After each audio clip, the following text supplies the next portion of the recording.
আলহামদুলিল্লাহ আলহামদুলিল্লাহ কাফা ওয়াসালামুন আলা ইবাদিল্লাযিনা ইসতাফা আলহামদুলিল্লাহ রাব্বিল আলামিন ওয়াসসালাতু ওয়াসসালামু আলা সাইয়্যিদিল আমবিয়া ওয়াল মুরসালিন ওয়া আলা আলিহি ওয়া আসহাবিহি আজমাইন। সম্মানিত দর্শক শ্রোতা, অনেক অনেক মোবারকবাদ জানাচ্ছি, অনেক অনেক শুভেচ্ছা এবং সালাম জানাচ্ছি। দৈনিক গ্রামের কাগজের এই নান্দনিক আয়োজন রমজানুল মোবারক অনুষ্ঠান থেকে আমি শফিউর রহমান সবাইকে স্বাগত জানাচ্ছি। দর্শক, আজকে রমজানের 14তম দিন। এই দিনে আমরা আল্লাহ তাআলার কাছে প্রার্থনা করব, সবসময় দোয়ার অবস্থায় থাকবো, আল্লাহ তাআলার কাছে বারে বারে মোনাজাত করবো, আল্লাহ আমাদের রোজাগুলি কি তুমি পাক দরবারে কবুল করো, রোজার মাধ্যমে আমাদের গুনাহগুলি মাফ করে দাও, রোজার মাধ্যমে আমাদের পরিবারের পরে শান্তি নাজিল করো, রোজার মাধ্যমে বিশ্ববাসীর পরে তুমি শান্তি নাজিল করো। আল্লাহ তাআলা মাহে রমজানে যেরকম শান্তি নাজিল করে দিয়েছেন, আল্লাহ তাআলা জাহান্নামের আযাবকে চিরতরে বন্ধ করে দিয়েছেন, আল্লাহ তাআলা পুরা মাসব্যাপী জাহান্নামের দরজাকে বন্ধ করে দিয়েছেন।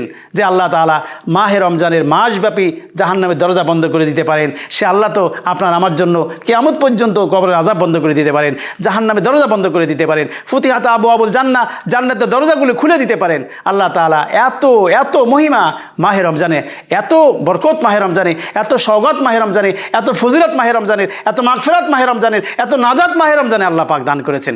আল্লাহ রাব্বুল ইজ্জাত আজকে আমরা একটি সূরা তেলাওয়াত করে সেই সূরাটিকে আমরা সুন্দর করে তেলাওয়াত মাশক করিয়ে দেব, যাতে এখানে কোনো ভুল না থাকে। আমরা এই সূরা ফিল সকলের এই সূরাটা মুখস্থ আছে, আমার সঙ্গে পড়েন। বিসমিল্লাহির রহমানির রহিম। আলাম তারা কাইফা ফাআলা রাব্বুকা বিআসহাবিল ফিল। আসহা হা, এই যে আওয়াজটা বের করে দিন, বিআসহাবিল ফিল। আলাম ইয়াজআল, আইন দিয়ে বলেন, আলাম ইয়াজআল কাইদাহুম ফি তাদলিল ওয়া আরসালা আলাইহিম তায়রান আবাবিল। ওয়া আরসালা আলাইহিম, আইন দিয়ে বলেন, গলা ভিতর থেকে হবে, ওয়া আরসালা আলাইহিম তায়রান আবাবিল তারমিহিম বিহিজারাতিম মিন সিজ্জিল। তারমিহিম বলেন, তারমিহিম বিহিজারাতিম মিন সিজ্জিল ফাজআলাহুম কাআসফিম মাকুল। এখানে ধাক্কা হবে, হামজার পরে একটু সাকিন আসে, ধাক্কা হবে। আরবিতে আসলে ভুল পড়লে হবে না।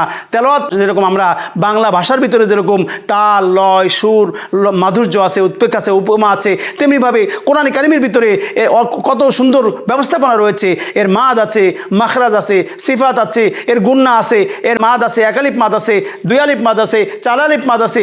যেখানে যেখানে টান আছে সেখানেই টানতে হবে, যেখানে মাদ নেই অর্থাৎ টানার চিহ্ন নেই সেখানে টানা যাবে না, যেখানে গুন্না নেই নাকের ভিতরে সেখানে গুন্না করা যাবে না। এর মাখরাজ আছে, যে অক্ষর যেখান থেকে উচ্চারিত হচ্ছে সেই অক্ষর সেখান থেকে উচ্চারণ করা লাগবে। আল্লাহ তাআলা এই সূরাটি কত চমৎকার একটি সূরা ফিল। আপনারা জানেন যে সূরা আল্লাহ তাআলা কি করেছেন সূরাটিতে। মুহাম্মদ সাল্লাল্লাহু আলাইহি ওয়াসাল্লাম জন্মের মাত্র কিছুদিন আগে ঐতিহাসিক ঘটনা, যখন বাদশাহ আবরাহা বিশাল হস্তি বাহিনী নিয়ে হাতির পাল নিয়ে কাবা শরীফ ধ্বংস করতে গিয়েছিল, আল্লাহ পাক বললেন, হে রাসূল আপনি কি জানেন, আলাম তারা কাইফা ফাআলা রাব্বুকা বিআসহাবিল ফিল, আমি আল্লাহ তাআলা কাবা শরীফ ধ্বংস করতে আসা সেই হাতি বাহিনীর সঙ্গে, হাতিওয়ালাদের সঙ্গে আমি কি ব্যবহার করেছিলাম আপনি কি জানেন না, আপনি কি দেখেননি? আলাম তারা মানে এখানে কি আপনি দেখেননি অর্থ হলে রাসূল আপনি কি জানেন? আসলে রাসূল তো জানেন না, মূলত আল্লাহ তাআলাই মুহাম্মদ সাল্লাল্লাহু আলাইহি ওয়াসাল্লামকে জানিয়ে দেবেন। পরবর্তীতে আল্লাহ বলেন, আলাম তারা কাইফা ফাআলা রাব্বুকা বিআসহাবিল ফিল আলাম ইয়াজআল কাইদাহুম ফি তাদলিল। আল্লাহ তাআলা বলেন, আপনি কি জানেন না যে আমি হাতিওয়ালাদের সঙ্গে কি ব্যবহার করেছিলাম? আমি কি তাদের চক্রান্ত ব্যর্থ করে দেই নাই? আমি কি তাদের দুর্বলতা, আমি কি তাদের ধ্বংস করে দেই নাই? তারা যে কাবা শরীফ ধ্বংস করতে আসছিল, মূলত আমি তাদেরকেই ধ্বংস করে দিয়েছি। কিয়ামত পর্যন্ত যারা ইসলামের পরে হাত দেবে, যারা আল্লাহর ঘরের পরে হাত দেবে, আল্লাহর মসজিদের পরে হাত দেবে, ইসলামের পরে হাত দেবে, ইসলামের আলো বাতাস নিভিয়ে দিতে চাইবে, ইসলামের আদর্শ মিটিয়ে দিতে চাইবে, কোরআনের পরে হাত দেবে, কোরআন বিকৃত করতে চাইবে, কোরআন জ্বালিয়ে দিতে চাইবে, কোরআন ধ্বংস করে দিতে চাইবে, এগুলি আসলে মূলত ধ্বংস হয় না। আল্লাহ তাআলা বলে, ইন্না নাহনু নাযালনা যিকরা ওয়া ইন্না লাহু লাহাফিজুন। এই কোরআন নাজিল করেছি আমি আল্লাহ, আমি এই কোরআন অবতীর্ণ করেছি, আর এই হেফাজতের দায়িত্ব আমি আল্লাহ তাআলা আমি নিজ হাতে গ্রহণ করেছি। আল্লাহ হেফাজতের দায়িত্ব নিয়েছেন। এই জন্য কাবা শরীফ ধ্বংসের দায়িত্ব যারা পৃথিবীর সমস্ত মানুষ যদি কাবা শরীফ ধ্বংসের দায়িত্ব নেয়, আল্লাহ পাক বলেন যে না, এটা রক্ষার দায়িত্ব আমি নিয়েছি, আমি রক্ষার দায়িত্ব নিয়েছি। আল্লাহ পাক কাবা শরীফকে রক্ষা করেছেন কিভাবে আপনারা জানেন। আল্লাহ তাআলা বলেন যে ওয়ারসালা আলাইহিম তায়রান আবাবিল, আমি ছোট্ট ছোট্ট পাখি তাদেরকে প্রেরণ করে দিলাম। আমি ঝাঁকে ঝাঁকে, আবাবিল মানে হলো ঝাঁকে ঝাঁকে, আবাবিল মানে কোনো পাখির নাম না, শব্দটা অর্থ হলো ঝাঁকে ঝাঁকে, অর্থাৎ লক্ষ লক্ষ ছোট্ট সেই হামিং বার্ডের মতো, পৃথিবীর সব থেকে ছোট পাখির মতো একটু পাখি। তারা কি করলো, ওই মুখে ছোট্ট একটা বালুকণা নিয়ে তারা ফেলে দিল, আর যারা ধ্বংস করতে গিয়েছিল কাবা শরীফ তাদের মাথার উপরে ফেললো, আর তারা কি করলো, একটা বড় বোমার কাজ করলো। তারা সঙ্গে সঙ্গে সব কিছু ফাজআলাহুম কাআসফিম মাকুল, তারা ধ্বংস হয়ে গেল।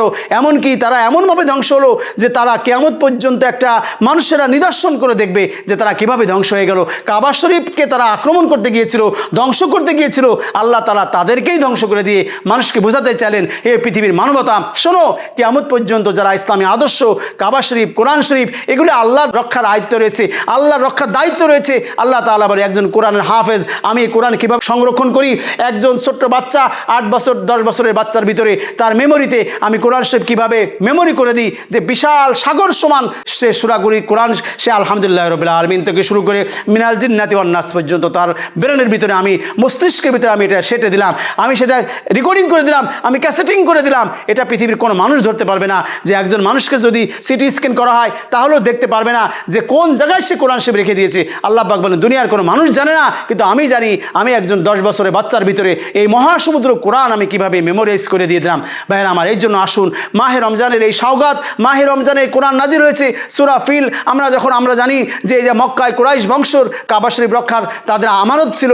আল্লাহ পাক কি করলেন? আল্লাহ বলেন শোনো, এই কাবা শরীফ আমি রক্ষার দায়িত্ব নিলাম। আল্লাহ পাক রক্ষা করেছেন।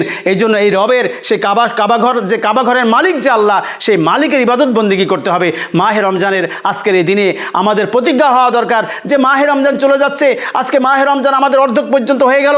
আজকে মাহে রমজান আমরা কি আসলে নাজাতের দিকে, জান্নাতের দিকে আমরা কি অর্ধেক পর্যন্ত এগোতে পেরেছি?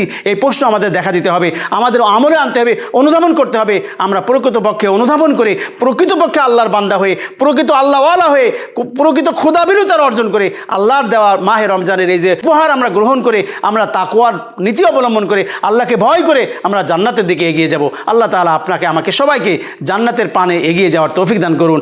আমিন। ওয়া আখিরি দাওয়ানা আলহামদুলিল্লাহি রাব্বিল আলামিন। আসসালামু আলাইকুম ওয়া রাহমাতুল্লাহি ওয়া বারাকাতুহু।